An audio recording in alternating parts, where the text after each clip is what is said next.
o Gilmar Mendes quanto o Barroso estão na mira do Donald Trump. Vem cá. O Eduardo Bolsonaro disse que articulou porque não queria que eles fossem sancionados agora. O Supremo acha que isso é ameaça. A gente vai falar sobre isso. Esse negócio da aplicação da Lei Magnitsky deu uma repercussão internacional. Entrou presidente na briga, entrou deputada do estrangeiro da briga, entrou vice-premier italiano na briga, enfim, né? Tá dando o que falar essa história da Lei Magnitsky pela primeira vez, né? Contra um brasileiro. A gente vai falar sobre isso aqui com vocês para que a gente possa entender um pouquinho toda essa loucura, né, que paira sobre a Lei Magnitsky, sobre a cabeça do ministro do Supremo, Alexandre de Moraes. Então, para você que chegou agora, não esquece aí, tá? Inscreva-se no canal, curta, compartilha, que a gente está lotado de informação nesse nosso último editorial do dia. Então, vem comigo. Vamos lá. Vamos começar aqui. Itália. Olha, o lance da Itália está bem interessante. A Carla Zambelli é uma deputada federal brasileira. Até aí você sabe, conhece muito mais ela do que eu. A Carla Zambelli, ela foi condenada pelo ministro Alexandre de Moraes, que odeia os bolsonaristas, então não dá para falar em julgamento imparcial, e que foi vítima da própria Carla Zambelli por causa de um hacker que colocou um mandato de prisão contra o Alexandre de Moraes. O que, para mim, deixa o Alexandre de Moraes, no mínimo, suspeito para julgar essa ação. Mas ela foi condenada pelo Supremo Tribunal Federal, inclui ali o ministro Alexandre de Moraes, a 10 anos de prisão. E aí o que ela fez? Deu linha do Brasil. Fugiu, foi embora. Primeiro para os Estados Unidos. Eu, se eu fosse o advogado dela, tinha orientado ela a ficar quietinha nos Estados Unidos, mas não. Ela foi embora para a Itália. Chegando lá na Itália, né, ela ficou um tempo escondida na Itália, até que pegaram a Carla Zambelli e ela foi presa. E aí tem duas versões. Tem a versão do advogado. A versão do advogado diz que ela se apresentou. Ela se apresentou à justiça e disse, olha, eu sei que vocês farão um julgamento justo. Então, eu estou me apresentando aqui, eu não vou ficar foragida porque me incluíram na lista da Interpol. Já a versão do próprio Supremo Tribunal Federal é de que nada disso. Ela foi presa mesmo. Teve um deputado italiano que denunciou onde ela estava. Inclusive, esse deputado está sendo ameaçado de morte por bolsonaristas. Eu acredito mais na versão da Carla Zambelli. Até porque o PL fez uma carta pedindo asilo político a Meloni, que é a primeira-ministra da Itália, ela que é de direita e aliada, né, inclusive, ao Eduardo Bolsonaro, amiga do Eduardo Bolsonaro, muito amiga do Milei, do próprio Trump. E aí o PL fez o pedido para que ela, né, fosse asilada lá na Europa. Aí, agora, vem a cereja do bolo. O vice-premier da Itália, ele disse que não só pretende dar o asilo político, como ele quer visitar a Zambelli, que está presa, aguardando uma decisão da Itália sobre o que seria, né, a situação da Carla Zambelli. Vamos entender alguns pontos. Lá na Itália, a Justiça da Itália, ela determina que somente em casos excepcionalíssimos, em casos de violência, agressão, perigo físico, é que costuma-se determinar prisão preventiva. Tá? Então, enquanto está se analisando o caso da Zambelli, a regra é que eles não mantenham a pessoa presa lá na Itália. Tá? Pelo menos é o que a gente teve de informação de alguns especialistas que deram essa informação. O vice-primeiro-ministro da Itália, por sua vez, é o Matteo Salvini, é esse que está na foto aqui. Ele disse que vai visitar a deputada federal Carla Zambelli lá na prisão. Um jornal italiano, que é o Corriere della Sera, um jornal lá da Itália, disse que ele já informou, já pediu que a assessoria agende uma visita, né? E ele vai visitar a Carla Zambelli para levar o pleito diretamente a Meloni. Olha só o trecho que a matéria do Metrópolis diz aqui. A Zambelli disse ao jornal italiano, Flávio, o filho 01 do ex-presidente Bolsonaro, se comunica com Salvini, político de extrema-direita, né? Sobre a situação da prisão. O Flávio teria dito que a deputada licenciada sofre opressão política no Brasil. Abre aspas. Sei que Flávio Bolsonaro, filho do presidente, conversou com Matteo Salvini sobre a minha situação, mas não sei se Salvini lhe prometeu alguma coisa, mas não somos amigos. Eu esperava algo mais, afirmou Zambelli em entrevista. E aí, né, o Salvini disse que vai visitar Zambelli e buscar, né, brigar pelo asilo político da Carla Zambelli. Bom, vamos lá, no próximo bloco agora a gente vai falar sobre o tarifaço do Trump. Pois é, teve uma reação aí um tanto quanto inesperada sobre esse tarifaço do Trump. Vamos entender o que está acontecendo. Olha só, o Victor Von Serran, ele fez a seguinte publicação. As 165 páginas de produtos não tarifados dos Estados Unidos incluem o café, os aviões da Embraer, o suco de laranja. O GDA do Lula está dizendo que o Trump arregou, mas que acabou, de verdade, foi o papo que os bolsonaristas queriam ferrar o Brasil. Ou seja, quando aconteceu toda essa situação, o Trump, que o Eduardo Bolsonaro buscava era a aplicação da Lei Magnitsky Moraes, resolveu anunciar o tarifaço, dizendo que a perseguição ao Bolsonaro, do Alexandre de Moraes ao Bolsonaro, também seria um subterfúgio para o tarifaço. Acontece que o Trump disse que não recuaria, e não recuou, mas ele colocou isenções, ele colocou alguns itens ali que estão fora desse tarifaço. E aí foi a questão econômica, porque o Trump observou aquilo que era interessante para ele, né, para o comércio, e deixou aquilo fora do tarifaço. O restante entrou no tarifaço. Mas disse que terá uma pressão ainda maior contra o governo se o governo não recuar daqui para frente, ou seja, utilizará a questão econômica como sanção. Quando o Trump anunciou a sanção, o Lula ganhou uma certa popularidade com um discursinho mequetrefe de que ele é patriota. Ninguém acreditou, é óbvio que não. Quer dizer, teve uns toscos aí que acreditaram. Então, o que aconteceu foi o seguinte. O Lula disse que ele era patriota e que o Bolsonaro queria sancionar o Brasil inteiro e o Bolsonaro era o culpado por tudo que estava acontecendo. Tá, o Trump, ao não aplicar todas as tarifas, ele mostrou o seguinte, olha, eu não quero ferrar com a economia do Brasil, só quero que vocês entendam quem é o Lula de verdade. Se o intuito de Trump fosse realmente acabar com a nossa economia, o Laranjão teria tarifado todos os produtos. O que ele fez foi ampliar o debate sobre a liberdade de expressão no Brasil, usando os argumentos das tarifas, onde, na sequência, as sanções Magnitsky teriam mais projeção. E aí, ele ainda continua. Como os esquerdistas vão dizer agora que os bolsonaristas articularam contra o país, e o país em si não foi tão prejudicado. Claro que os americanos também levaram em consideração os produtos onde teriam vantagem comercial. Isso faz parte da estratégia de Trump para não ser cobrado por empresas americanas que teriam prejuízo com 50% para todos os produtos. Ou seja, teria empresa americana que ia ser prejudicada também. Como, por exemplo, importadoras que importam os produtos brasileiros para depois revender, teriam um problema também. No fim, o alvo sempre foi Moraes e aliados. E para esses, a Magnitsky ainda vai correr solto. Então, resumindo, o início, o start de tudo era o Eduardo Bolsonaro buscando a aplicação da Lei Magnitsky contra os ministros do Supremo Tribunal Federal. E o que aconteceu foi o seguinte, veio um tarifaço. E neste tarifaço, todo mundo, entrou em desespero. A turma do Lula falou que era culpa do Eduardo Bolsonaro, mas depois, ficou muito bem provado que o Eduardo Bolsonaro não buscava tarifaço ao Brasil, buscava Magnitsky. Agora, depois do tarifaço, o Lula entendeu que precisa baixar a bola, até a UOL, um monte da turma que estava no barco do Lula começou a pular fora. Matéria do Igor Gadelha. Após tarifaço light, Lula modula tom e foca em conseguir mais exceções.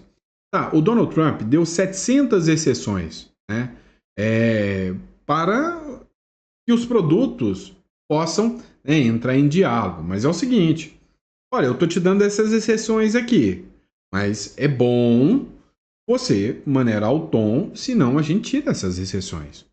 Ou seja, o Trump mostrou que ele está disposto a aplicar sanções, sim. Mas, né, em especial, ele reduziu o número de produtos que seriam sancionados, né, que seriam alvos do tarifaço. Isso foi bom, de certa forma, para o Brasil, porque estava muito preocupado com a economia, né? Agora, o Trump já deixou bem claro, se o Lula continuar subindo o tom, as tarifas virão muito maiores. Agora, tem um outro problema. Além dessas tarifas, que são econômicas, e aí um dos motivos do próprio Trump ter colocado exceções é a questão econômica, porque tarifa não é sanção, em regra não. Então tem a questão econômica também, o Trump preocupou nas empresas americanas. Agora tem uma que vem não como questão econômica, mas vem como sanção mesmo, que é a que vem da OTAN, onde todos os países da OTAN têm que aplicar tarifas que podem chegar de 100% a 500% contra o Brasil, por causa do Lula estar comprando petróleo russo. Então, assim, nós ainda não estamos livres do perigo. De certa forma, o Trump já anunciou que vai continuar aumentando a pressão até o Lula cair. E aí teve um ponto interessante, né? Todo mundo fica abusando, principalmente a turma da esquerda, que o Eduardo Bolsonaro não fez nada. Ah, o Eduardo Bolsonaro era um bravateiro. Agora não. Agora o discurso é que o Eduardo Bolsonaro ganhou poder demais. Eles estão morrendo de preocupação com isso. Olha só, matéria do Globo, da Bela Megali, gesto de Eduardo Bolsonaro para Barroso e Gilmar é visto no STF como uma ameaça. Olha como que os caras conseguem deturpar as coisas. O Barroso e o Gilmar Mendes não foram sancionados, mas são os dois próximos que estão na lista. E o Barroso tem muito a perder. Muito. O que acontece? O Eduardo Bolsonaro, segundo a Bela Megali, disse, olha, eu articulei para que primeiro viessem as sanções amorais, é o que o Marco Rubio anunciou, viessem amorais, e desse tempo para os demais, pôr o pé no freio, voltar atrás. Então, por hora, Gilmar Mendes e também o Barroso não foram sancionados. Mas se não voltarem atrás, o próprio Eduardo Bolsonaro disse que vai articular para que eles sejam sancionados. E aí o Gilmar Mendes e o Barroso encararam isso como uma ameaça do Eduardo Bolsonaro. Agora, tem outro ponto. Vamos falar da Lei Magnitsky. Na Lei Magnitsky, o Lula teve ontem uma reunião com o Zanin, né? E se eu não me engano também com o Flávio Dino. E hoje ele teve uma reunião, convocou os 11 ministros do STF para ter uma reunião para ver como reagiria a Lei Magnitsky. A revista Oeste informou para a gente o seguinte, o governo Lula articula reação judicial nos Estados Unidos depois de sanção de Moraes contra Trump. Segundo essa matéria aqui, o governo do Trump quer entrar com ação, o governo do Lula, perdão, quer entrar com ação lá no judiciário americano para que as tarifas sejam removidas. O governo federal estuda recorrer à Justiça dos Estados Unidos para tentar reverter a sanção imposta ao ministro Alexandre de Moraes do Supremo Tribunal Federal pelo presidente Trump. A resposta em construção envolve a contratação de advogados especializados em disputas internacionais e a mobilização da Advocacia Geral da União e do próprio Itamaraty. Ou seja, o Lula, né, deve muito ao ministro Alexandre de Moraes. Então o Lula terá que mover agora mundos e fundos para proteger o ministro Alexandre de Moraes contra a Lei Magnitsky. E a aplicação da Lei Magnitsky, essa deu o que falar. Deu conflito até na Colômbia por causa do Alexandre de Moraes. Vou te mostrar no próximo bloco. Olha só, segundo Paulo Capelli, o presidente da Colômbia é uma figura assim, digamos, memorável, né? Saiu em defesa do ministro Alexandre de Moraes e foi rebatido pela Maria Elvira Salazar. O Gustavo Petro, que é o presidente da Colômbia, ele fez uma publicação em defesa do ministro Alexandre de Moraes sobre a aplicação da Lei Magnitsky. Para o Petro, as sanções impostas ao magistrado violam a Convenção Americana de Direitos Humanos. Abre aspas. Convido os melhores juristas da América Latina a redigir a respectiva ação, Estados Unidos, Colômbia e a maioria das nações da América nos comprometemos a assinar a Convenção Americana de Direitos Humanos. Quer o governo dos Estados Unidos rompê-la unilateralmente, escreveu o mandatário no Artigo X. Ou seja, ele falou que, ora, nós assinamos a Convenção de Direitos Humanos e o Donald Trump é quem está violando a Convenção de Direitos Humanos, indo contra o Alexandre de Moraes. A Salazar, Maria Elvira Salazar, por sua vez, acusou o presidente colombiano de conivência com abusos. Abre aspas. Petro tem instintos tão autoritários que lhe parece normal que Alexandre de Moraes censure redes, prenda opositores e pise em liberdades. O que o indigna não é o abuso de poder, mas que os Estados Unidos sancionem seus aliados. Petro não defende os direitos humanos. É cúmplice de quem os viola. Ou seja, vamos lembrar que a Lei Magnitsky ela foi criada e preparada justamente para sancionar violadores dos direitos humanos. E aí vem essa matéria do Metrópolis aqui. Após sanção, deputado do PL defende Moraes e manda recado para Donald Trump. Olha só, as reações foram as mais malucas do possível. De um lado, gente do PL que foi eleito com voto bolsonarista está saindo em defesa do Alexandre de Moraes. Do outro lado, artistas que são considerados a turminha da Left People saindo em ataque ao Alexandre de Moraes. Deputado defendendo. Deputado federal do PL de Jair Bolsonaro, o Antônio Carlos Rodrigues, que é de São Paulo, saiu em defesa do Alexandre de Moraes após o ministro do STF ser sancionado pelo governo Trump com a Lei Magnitsky. Ou seja, eu não conheço muito o Antônio Carlos Rodrigues. Foi eleito pelo PL, provavelmente com o discurso de ser um conservador, né? E aí, ele sinceramente saiu agora em defesa do Alexandre de Moraes, falou que o Trump é um tosco, que é um absurdo o que o Trump fez e que o Alexandre de Moraes é um defensor da democracia, um deputado do PL. Já o ator americano Rob Schneider, eu acho que é o que fez o Peste, não é? Eu conheço pouco disso, mas eu acho que é aquele que fez o Peste, o Rob Schneider, né?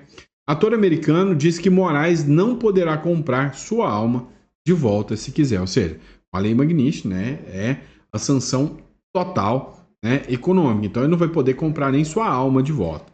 Ele escreveu o seguinte, ó, Rob Schneider. Caros amigos brasileiros, o governo dos Estados Unidos acaba de sancionar aquele filho da pata, né, do ditador da Suprema Corte, o juiz Alexandre de Moraes. Se o Moraes, que nega a liberdade de expressão, tentar comprar algo bom, como um carro novo ou sua alma de volta do diabo, nosso sistema bancário o impedirá e ele terá que usar dinheiro, o dinheiro que recebe de seus amigos corruptos no governo. Os Estados Unidos estão com todos os brasileiros que amam a liberdade. Deus abençoe o Brasil, com carinho e abraços, Rob Schneider. Rapaz, eu nem sabia que ele, né, tinha esse discurso, né, de direita e anti-Alexandre de Moraes. Ó, quem aí já conhecia o discurso dele, né, e o que vocês acharam do comentário dele? Agora, vamos entender outra coisa. O Petro saiu em defesa do Alexandre de Moraes, falando da questão dos direitos humanos. Vocês sabem em que balaio de gato que o governo americano colocou o ministro supremo Alexandre de Moraes? Não. Eu vou mostrar para vocês um pouquinho da lista da Magnitsky, segundo uma matéria do jornal Metrópolis. Próximo bloco eu te mostro. Olha só, pessoal. Matéria do Metrópolis. Dá uma olhada aqui nessa publicação aqui. O ministro Alexandre de Moraes, do Supremo Tribunal Federal, agora faz companhia a gangsters, traficantes de pessoas e presidentes corruptos na lista de sanções dos Estados Unidos. O nome do magistrado brasileiro foi incluído nesta quarta-feira na Lei Magnitsky, usada pelo governo americano para punir estrangeiros envolvidos em corrupção e violações graves de direitos humanos. Entre os nomes já listados estão os líderes da gangue haitiana Grand Griffe, responsáveis por violência sexual contra mulheres e crianças, assassinatos e saques. Também consta na lista um senador cambojano envolvido no tráfico de trabalhadores e em golpes online. A Lei Magnitsky atingiu ainda o presidente do Zimbábue, acusado de repressão política, e empresários ligados a uma rede global de contrabando de ouro. Agora, Alexandre de Moraes se junta a esse grupo.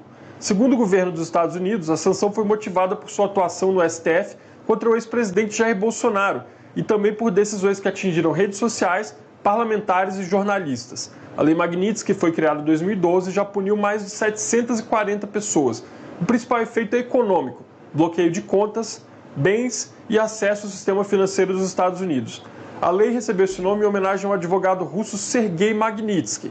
Ele foi morto na prisão depois de denunciar o esquema de corrupção envolvendo autoridades do Kremlin.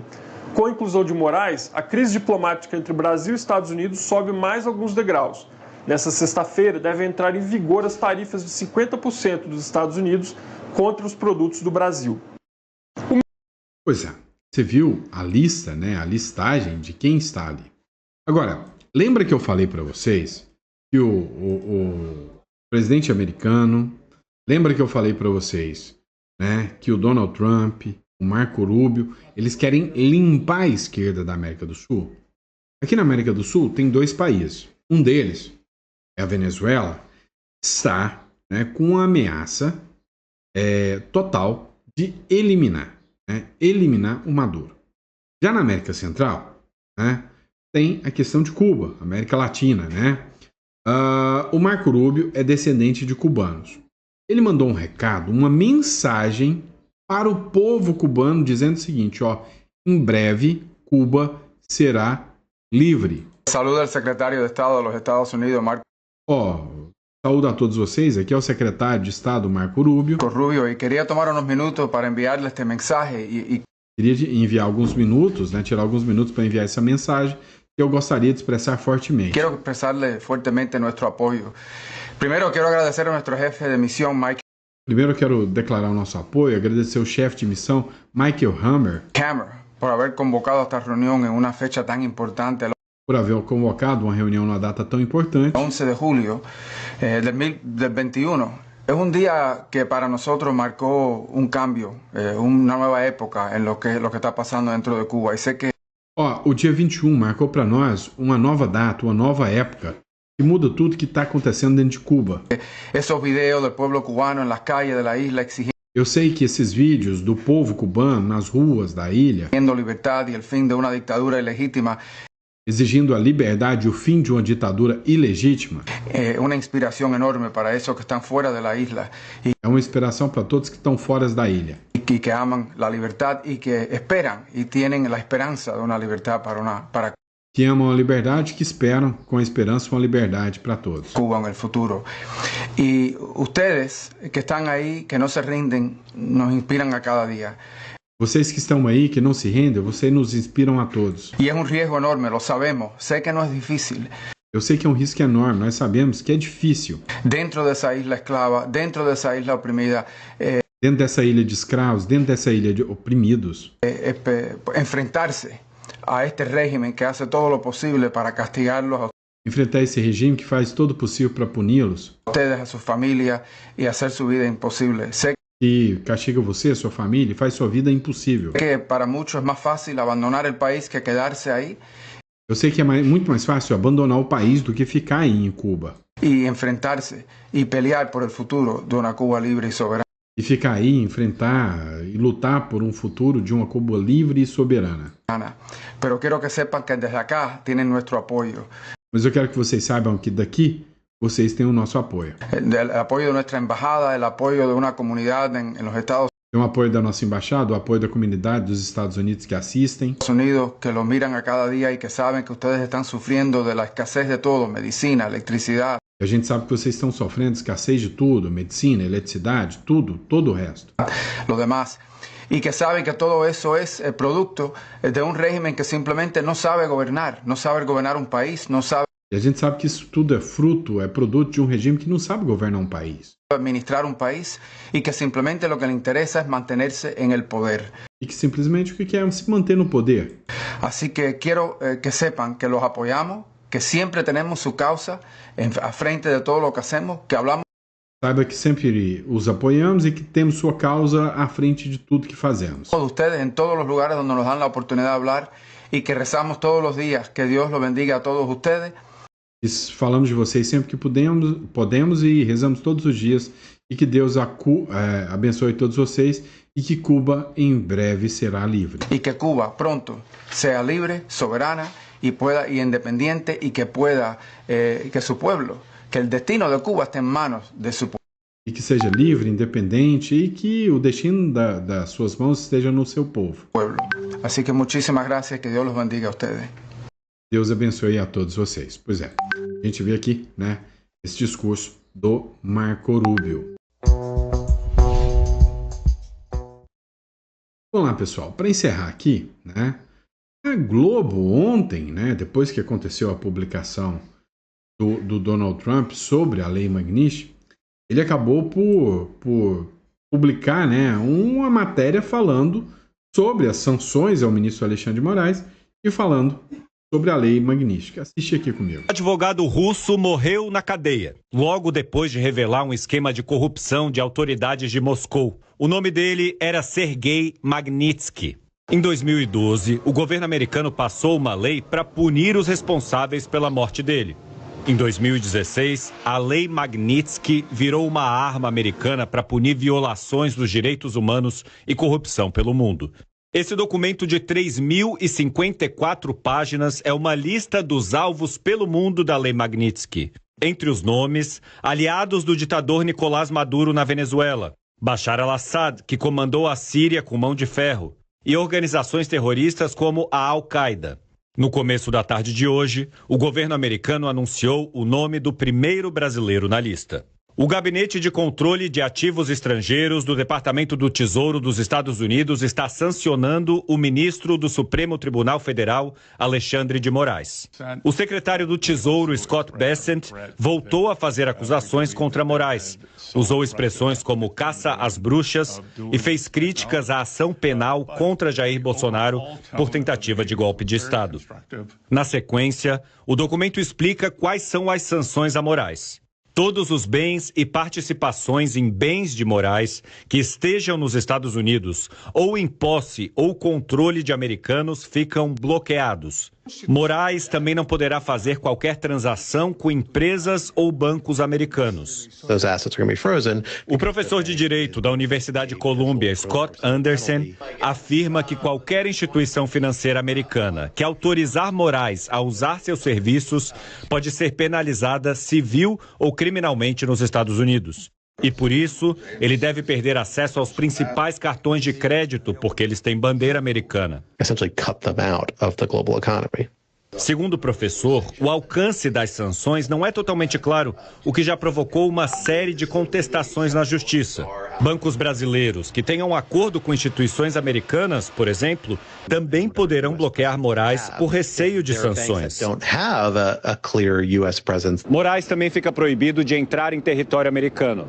Mas na prática, essa proibição já está valendo desde o dia 18, quando o secretário de Estado americano revogou os vistos do ministro e dos parentes dele. O secretário de Estado americano Marco Rubio também comentou a decisão de hoje e afirmou que Moraes está sofrendo sanções por graves violações de direitos humanos e que está sendo designado de acordo com a Ordem Executiva 13818, que se baseia e implementa a Lei Global Magnitsky de responsabilização pelos direitos humanos. Não há gradação nas sanções. As mesmas sofridas por Alexandre de Moraes foram aplicadas a grandes ditadores.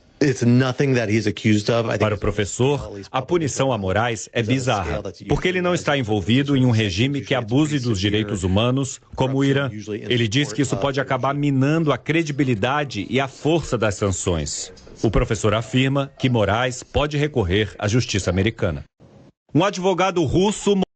Pois é, então justifica aqui, né, a ação do próprio ministro Alexandre de Moraes, que vai, né, recorrer a justiça americana. Vocês viram, né, o nível da matéria que foi exposta pela Rede Globo, né? E aí, qual o seu posicionamento sobre isso? Coloca no comentário. E para você que ficou até aqui, muito obrigado pela confiança, pela credibilidade. Pessoal, só lembrando a vocês, nossa especialidade, tá? Eu sou advogado, tributarista e sou um consultor financeiro também. Então, se você tem dúvidas sobre como constituir um holding, uma offshore, se você quer entender como ter uma conta em dólar, estruturar, padronizar uma forma de investir fora do Brasil, eis que me coloca à disposição. Está aqui na descrição o link do nosso escritório. Bom, grande abraço, fica com Deus e eu vejo vocês amanhã de manhã. Mais